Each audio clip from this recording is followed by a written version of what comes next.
Hi, I'm back. This is Sunday afternoon, October the 9th, and it's about 5 o'clock, 2016.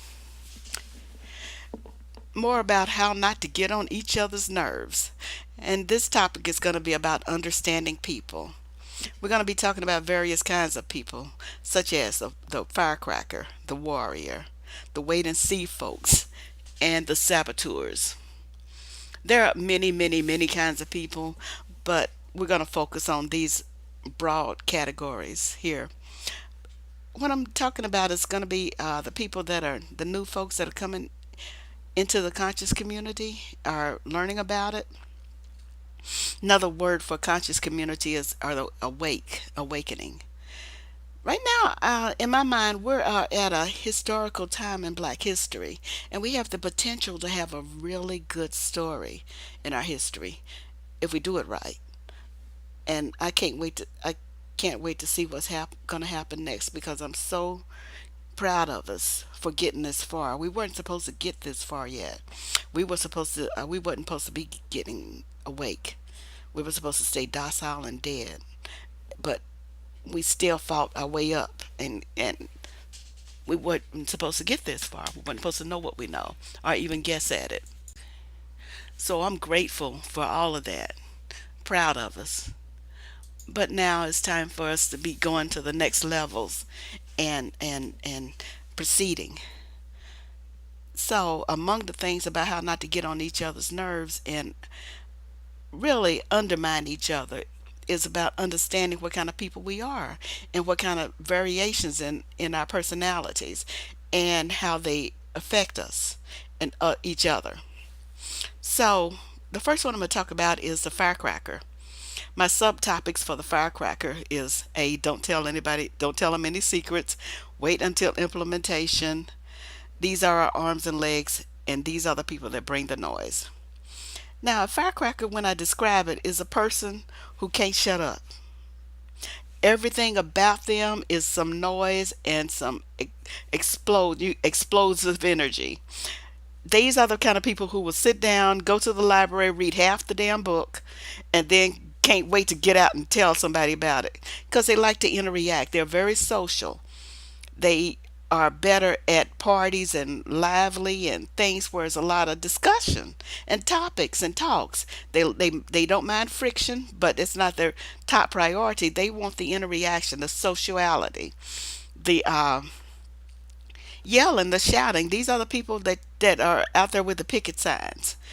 Whatever the argument, as that movie with Jimmy Dean saying, "What are you?" That I forgot, "Rebel Without a Cause," and they said, "What are you rebelling against?" And he said, "What do you got?"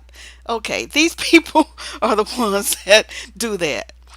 Okay, they don't have to have the full topic. They just know that it's something they want to fuss about, and they're gonna go do it, and they'll make a lot of noise. Don't tell them any secrets because, for example, if you're getting ready to, you and your friends and the committee people are going to picket the store on the corner on Friday, they will be in the store on Monday saying, "Yeah, you think you're smart now, you wait till Friday." Okay, so the people in the store have prepared to even go on vacation on Friday or shut down or otherwise have something, have a big old sale on Friday, so they won't be picketed. They will make changes for that Friday picket because now they'll be forewarned because dumb butt done told them to wait till Friday. So, you know, they don't know what's going to happen on Friday, but by golly, they're going to prepare for Friday. Have a big sale, have a picnic lunch, have a buffet to make your picketing on Friday unsuccessful. So don't tell them secrets. Do wait till implementation because they will be the ones who help bring all the noise. They're going to be the ones shouting. They're going to be the ones jumping around, making sure everybody knows the information because they're social and they can't wait to go out and go out there and talk and yell and jump around. They're that energy.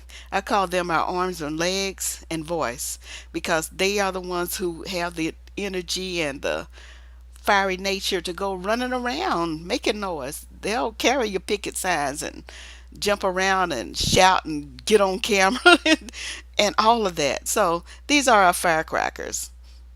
Very social, loud people who only know half the information and don't care about the other half because, well, that's sitting down reading versus running around talking and yelling. Okay? They're not bad people. They just don't have the nature to sit down and read and study. It's not in their nature. That's not what they do. They're not made that way. They need to talk and yell and shout, and give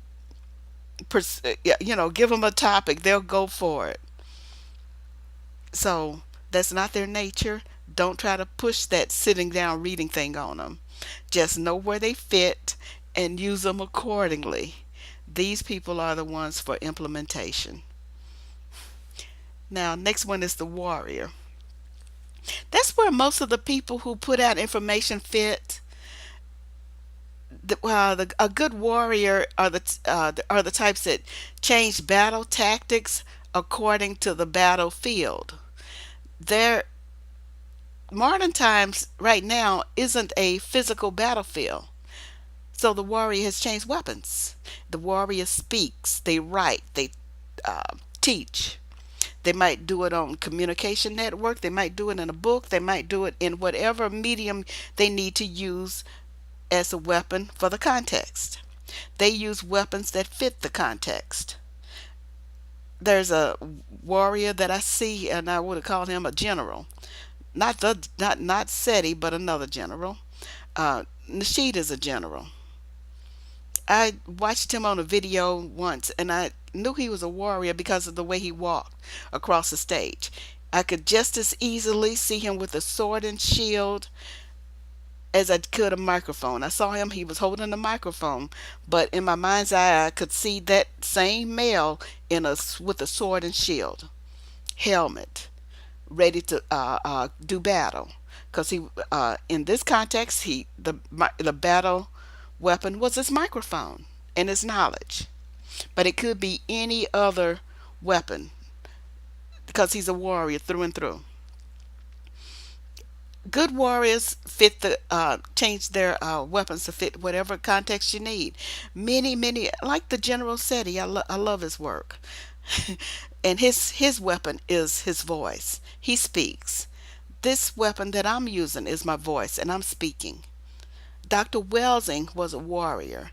She used her words. Those were her weapons. Many people out there right now are warriors. I just chose their names so you could see the picture of what that new warrior looks like. None of these people are running around with swords and guns and weapons that we use for conventional battle. They're using the weapons of the context for what we're in.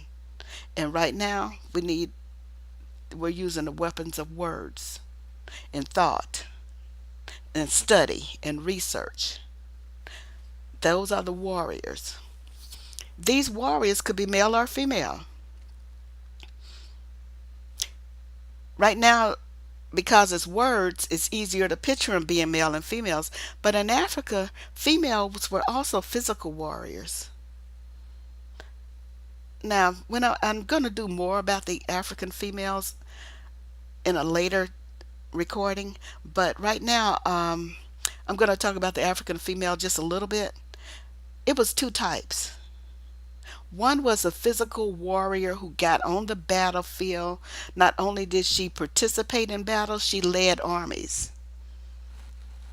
There were female generals who led armies. One of them, Renoko Rashidi, was doing a talk once a long time ago. He wrote the book about African centricity. And I still can't say it. Afrocentricity, way back when, long time ago, and this book is still relevant today. Anyway, I saw him have a talk, and he talked about the female generals, and he named them Kentuckies, Kentaka, and it looks like the word Candace, but it's really Kentaka.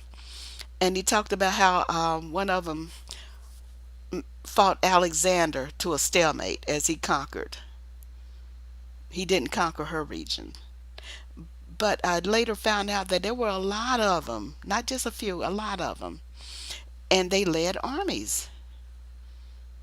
So this warrior stock is still in the modern day black female. We have warrior spirits. We have warrior drive. We have battle drive. And it's still in us. It's hard to suppress that, and we're not going to. The warrior line in my family, for example, runs through the female line. All the females in my family are more subject to be violent with you than the males are. Remember my talk about matrilineal Africa and the matrilineal belt, and how some of the lineage is forwarded down through the female line as well as the properties. Okay, these they did that because the females were considered of value. They were the favored person in the family. I, that's what bringing a dowry means. When the less favored person is going to marry into the family of the favored person, favorite gender, then you have to bring something of value along with you if you're coming into their life. So the males brought their dowry to the female's family. That's a long history, and it worked over in Africa. But now, right now, we're females, warrior females, in a patriarchal society. So our warrior spirit is being suppressed by the overall society, which is patriarchal in nature. White societies, European societies, were totally patriarchal. So was the Muslim societies were patriarchal. They were patriarchal because they were nomads, and people in harsh lands were often more patriarchal than matriarchal, and matrilineal. So those were male orientated societies, and that's what America runs on, is a male orientated society. But we got black females who are warriors in spirit and lineage, and of the line of the females who were in control of certain parts of Africa. So we still have that spirit in us. That won't go away. And it's worth the darn to keep it, in my mind. So I just wanted to touch on that a few seconds. Modern day warriors are male and female, and they're using pencils and papers, speaking, talking, teaching, and all of that. They're using their knowledge, they're using their research, and that is the weapon of this context right now. That's this battlefield. So you make your warrior, your weapons and your plans according to the battlefield at hand, and that's what warriors do. The warriors I'm thinking about right now are doing exactly that, and that's one of the people of the conscious community, the warriors. Now, oh, let me go backtrack a minute. I just saw a note here about what I was going to talk about. That the yield versus push energy. Some people call it masculine versus feminine energy. Some people call it active and passive energy. I call it yield and push. But I don't like to use it masculine and feminine because it implies a gender. Many African males are yield energy, are yield people. They bend. Many females are push people. They push. They are the active. Everything that pushes has to have a yield. Every yield is yielding because it's pushing, because of a push. I don't call it masculine and feminine, but it equates to much of the same thing. A lot of people, a lot of women that are feminine are yield, but a lot of women aren't necessarily yield. They're push. So when we're interacting with each other, male and females, understand which energy you are. That's very important if you're going to be getting along, because it's going to be part of the new the stable black family, is understanding that. And I'm not saying either one is wrong or right. I'm saying that you got to understand what it is so that you can get along with the person that's going to be in your life, or people that's going to be in your life. That's part of the warrior understanding, because a lot of females are indeed warriors too, and men are thinking they're going to sit home, and they're not. Not these women, not real sisters, not real warrior sisters. There are the yield ones, but not all of them are. And there are a lot of men that are yield. Don't be pushing some man who's a yield energy out there to the warrior battlefield. He's not equipped to be there. They're amusing to watch. Okay, I'm gonna tell you one that's in my mind that I'm laughing about. Okay, there's this beautiful lady who's my favorite person, who's I can listen to all day because she and I are on the same page. I mean, I'll be thinking about something uh, a day, and then next day she's talking about it, and she's saying the words I was thinking. Okay, one day she had her brother on there, and she was talking about how the man is the leader of the household. Everything about her brother was subordinate to her. Anybody with half a brain could see he was the beta in their interactions, because she was a leader, and she would, and whether she knows it or not, she's a warrior. He isn't. He might be in other contexts, but with her, she's a leader, and so she's going something like, and black women do this all the time anyway. She's not the only one, but she would say, and I'm gonna deviate a little bit from what what she said, but she was just basically saying that the black man is the leader of the household. Now I'm gonna deviate from her story, but and just go general. This lady was saying, well, women say, yeah, the black men are the leader of the household, and the black man is standing there, and he's not a leader in his heart. Somebody pushed him up front, and the lady would say something like, "Yeah, he's the leader. Tell him you're the leader. Yeah, tell him you're the leader of the household. See, he's a leader, and he's just looking like a deer in the headlights." Because anybody with half a brain can see this that particular male in many contexts ain't really the leader.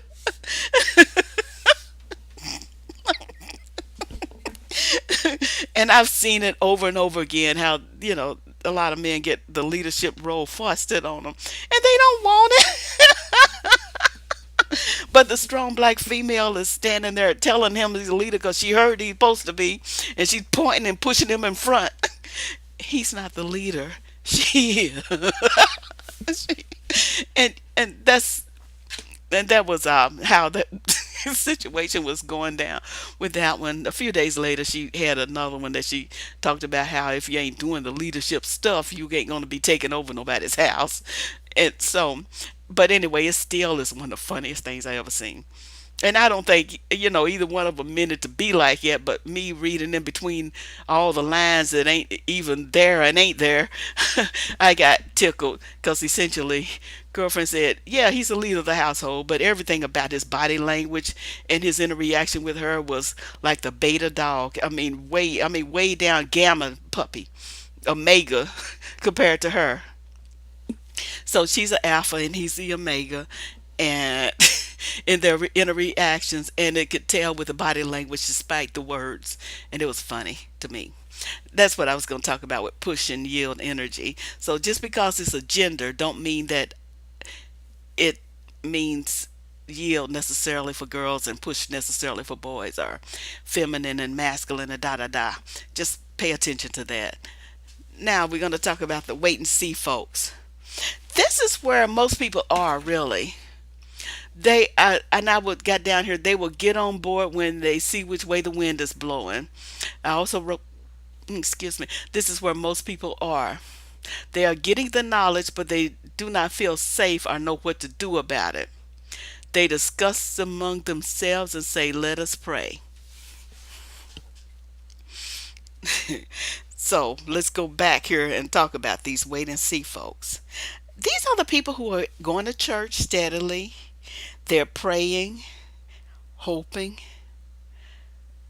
They're going to the seminars. They're going to do the research, and they're listening. They haven't left Christianity. They think we're wrong to leave it and fuss about it. They haven't left Islam or any other Christian religion, and they see that um, they're holding on steadily, and they're seeing which way the wind's blowing. If a lot of black people suddenly left Christianity and seem to be doing all right, they'll get on board, and that's where most black people are right now. These are not oblivious coons or coons. They're just going steadily with what they know. They're not jumping off the bandwagon. They're not changing. Okay?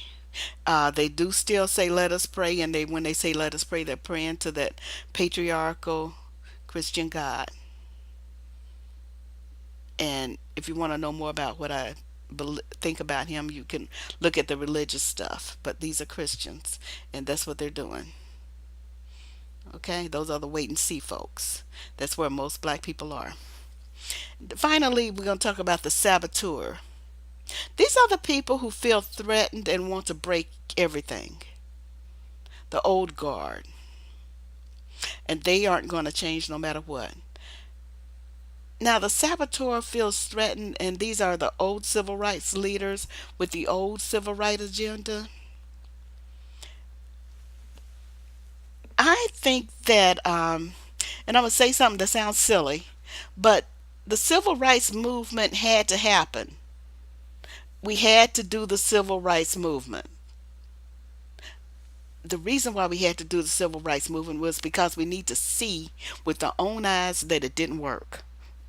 Simple as that. You had to go down that dead end to know it's a dead end. So the civil rights movement had to happen. But upon seeing that it's a dead end, you back out and you go another way. The old guard won't do that. So we might have to just write them off. These are not oblivious coons, these are real coons on some level. I think that they do want the best for black people, but they want to hold white people's hands to do it. And we can't do that anymore. That was a dead end. We tried that. These people won't let go of white people's hands. It's too much at stake in it for them. And we can't keep them with us because they sabotage everything we're trying to do. So what I suggest is that you be aware of which where they fit, so that you can plan accordingly and keep them out our business. They aren't going to be useful for us. They're going to be sabotaging everything all along the way. Examples are the old preachers who want white people to come to their church, old civil rights leader who want white people to be members. Anybody that wants white people to fool with anything we're doing ain't on our side. We can't afford to have white peoples in the mix anymore because, well, white people are going to be in a catch 22 even if they wanted to help. We're going to be suspicious of them trying to sabotage us. We're going to be suspicious of everything they say. And three, um, we need to do it with our own hands so that we can prove to ourselves we can do it with our own hands, which is helping us grow. There are things we can learn from white people, so I suggest we read books and look at the research and all of that, but don't put them in it. We cannot afford their minds in our business anymore. And that's going to drive them nuts, but we can't afford it if we want to move forward. They had their chance. We gave it to them. I was a child. I was alive in the 60s and 50s. I know what happened. I saw it. I saw the whole civil rights movement with my own eyes. It was the right thing to do at the time, and I don't regret it happening. But upon seeing that it was a dead end on that journey on our road, we got to back out and go another way, and that's why I'm for this now. Okay, so those are the people that we need to look out for, and where I talk about understanding people. Do understand people and do act accordingly. The firecracker, best thing is wait till implementation before you tell them anything. Pay attention to the warriors because they're making plans according to the battlefield at hand. The wait and see folks, just let them wait and see. And then the saboteur, pay attention to them. These are the ones that might just have to be written off until um, we're strong enough to go ahead and proceed without them. Okay, that's the end of this one. I enjoyed talking to you.